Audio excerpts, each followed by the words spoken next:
अब नया टॉपिक पढ़ लेते हैं एक और। तो आज का टॉपिक क्या रहेगा फिर बताओ?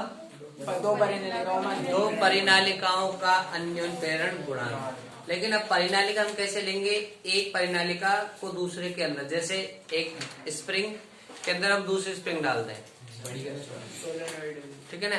अब ज्यादा गैप नहीं रखेंगे, बड़ी छोटी ज्यादा नहीं रखेंगे, बिल्कुल लगभग थोड़ा सा अंतर के साथ रखेंगे कि उसके अंदर दूसरी चली जाए, एक स्प्रिंग के अंदर दूसरी स्प्रिंग चले जाए, ठीक है ना। समझे बात को? बिल्कुल ऐसे देखो, जैसे ये प्राथमिक कॉइल है इस टाइप से,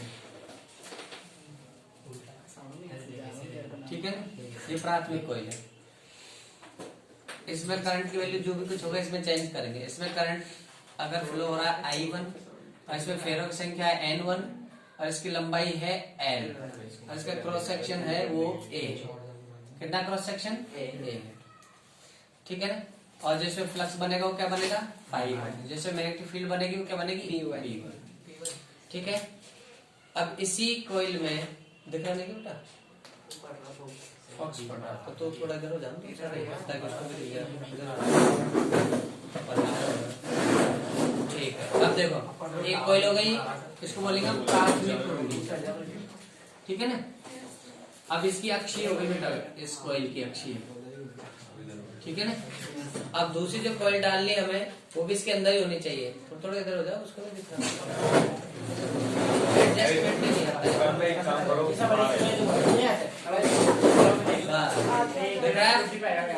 अब दूसरी कॉइल इसी के अंदर डाली देख कैसे, इसके अंदर। अब आप लोग उसको दूसरे कलर के पेन से बनाना, क्योंकि मैं डॉट डॉट से बना रहा हूँ, ठीक है ना। इसके अंदर ही, ठीक है ना, इसके अंदर ही है वो। और उसका क्षेत्रफल भी इसके क्षेत्रफल के बराबर ही है, ठीक है ना। ये इससे फेरों की संख्या अलग है N2, ठीक है। और सर दोनों के क्षेत्रफल बराबर ले हमने ऐसे लगभग बराबर, हालांकि एग्जैक्ट बराबर है तो कैसे घुसेगी दूसरी? दोनों के बीच में दूरी बिल्कुल ऐसा बिल्कुल सेट होगी जाके। और इसका क्षेत्रफल वही है सेम A, इसकी लंबाई वही सेम है, कितनी? L, दोनों की लंबाई L। अच्छा, इसमें जो फ्लक्स बनेगा वो होगा 5, ठीक है ना। अच्छा, चेक करा पूरी कहानी। तो देखो पहली वाली कुंडली में जब मैं फ्लक्स में चेंज, पहली वाली कुंडली की धारा में जब मैं चेंज करता हूं तो पहली वाली कुंडली में धारा का मान बढ़ाने घटाने जो भी हम कर रहे हैं उससे क्या होगा? फ्लक्स बनेगा। और वो पूरा की पूरा फ्लक्स पर। चलो पहली वाली कुंडली पहले वो बताओ। प्राथमिक कुंडली में धारा क्या है? I1, जिससे बना चुंबकीय क्षेत्र। चुंबकीय क्षेत्र वो बताओ कर दो। चुंबकीय क्षेत्र कितना होगा? B1। अब B1 की वैल्यू कितनी होगी? μ0 N, और N को बताओ क्या होगा? कैपिटल N1 अपॉन L, और क्या था? I1। बोलो पक्का? तो जब इतना मैग्नेटिक फील्ड बन रहा है तो I में चेंज करूंगा तो B में चेंज होगा, पक्का है ना? इस टाइम फ्लक्स कितना है? फ्लक्स भी देख लेते हैं पहली कुंडली में। पहली कहानी पढ़े में तो पहली कुंडली या प्राथमिक कुंडली है बेटा, से संबद्ध फ्लक्स, से संबद्ध फ्लक्स ∅1 का फॉर्मूला क्या होता है? B1 vector dot A vector. क्योंकि पहले की बात करा तो उसका जो चुंबकीय क्षेत्र वो B1 है, लेकिन क्षेत्रफल तो सेम ही है A। इसको खोलेंगे तो क्या आएगा? cos theta. अगर करंट इस डायरेक्शन में ऐसे फ्लो हो रहा हो तो करंट डायरेक्शन में फिंगर्स कर करो तो A वेक्टर इधर हो गया भाई, B वेक्टर इधर हो गया ना। करंट ऐसे फ्लो हो रहा है, करंट डायरेक्शन। हाँ, तो ये जो इलेक्ट्रिक फील्ड, मैग्नेटिक फील्ड है वो भी इधर ही बाहर की तरफ, और एरिया वेक्टर भी ऐसे बाहर की तरफ ही, ठीक है ना। ऐसे एरिया वेक्टर भी इधर है, डी वेक्टर भी इधर, तो थीटा कितना इधर होगी? तो यहाँ पे डॉट को हटाएंगे, cos 0 1 तो मैं डायरेक्टली हटा दिया, ठीक है ना। बोलो फ्लक्स का फॉर्मूला क्या था? B dot A। तो B डॉट के जब cos, A वेक्टर भी उधर है, B वेक्टर भी उधर है, तो cos 0 की वैल्यू 1 हट गया। अच्छा, ये बोलेंगे ∅1 क्लियर है क्या आता है? बोलो। ये किससे संबंध फ्लक्स है? पहली कुंडली से। अब जो पहली कुंडली में फ्लक्स बन रहा है वही फ्लक्स तो किसमें होके पास हो रहा है? क्योंकि दोनों एक दूसरे के ऊपर ही हैं। क्लियर है ना? तो दूसरी या द्वितीयक कुंडली से संबद्ध फ्लक्स का मान भी कितना है? φ1 के समक्ष ही है। बोलो, समक्ष ही है। जो उसमें हो रहा है वही फ्लक्स इसमें। क्लियर है क्या? तो φ2 इक्वल टू कितना हो गया? इतना ही। कितना? B1A। क्लियर है ना? पहले समझ लो बेटा, बाद में लिखते हैं। भाई φ1 जितना है वो पूरा पूरा किसमें निकल रहा है? दूसरी में। तो दूसरे का फ्लक्स की φ2 कितनी होगा? B1A। बोलो सर उसका फ्लक्स कैसे बनेगा? कहाँ से निकल रहा है? दूसरी कुंडली से। पहली कुंडली का जो फ्लक्स ये बन रहा है मैग्नेटिक फील्ड लाइंस, क्या ये दूसरी कुंडली में से नहीं निकल रही? तो वही क्या था? तो ये दूसरी कुंडली का फ्लक्स है। हाँ, तो एक दूसरे क्या निकाल रहे हैं हम लोग? पहली में जो बन रहा है तो वो दूसरी में नहीं बन रहा क्या? जो गेहूं में पानी दे रहे हैं वो बथुए में लग तो रहा है। दूसरी कुंडली में फ्लक्स बन रहा है। दोनों सेम ही बन रहा है नहीं, वो बह रहा है उसमें से।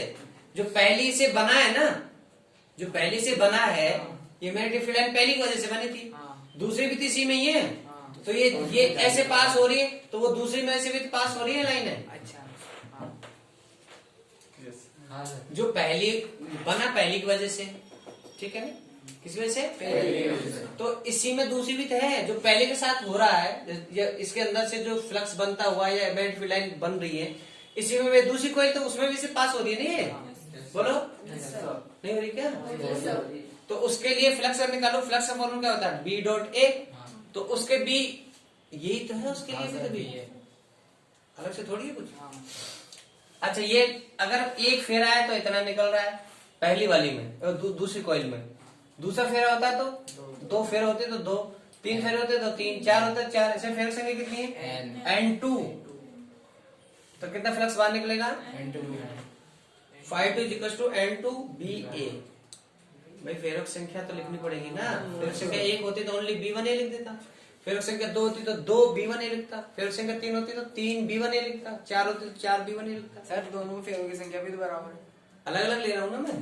उसमें फेरों की संख्या ले रहा हूँ N1, ऐसे ले रहा हूँ फेरों की संख्या N2। ठीक है? तो दूसरी कुंडली का फ्लक्स क्या हो जाएगा? φ2 = N2BA। क्लियर है यहाँ तक? इसको दे दो आप लोग, इसमें वैल्यू रख दो B1 की। तो φ2 = B1 की वैल्यू बता कितनी होती है? ये ली μ0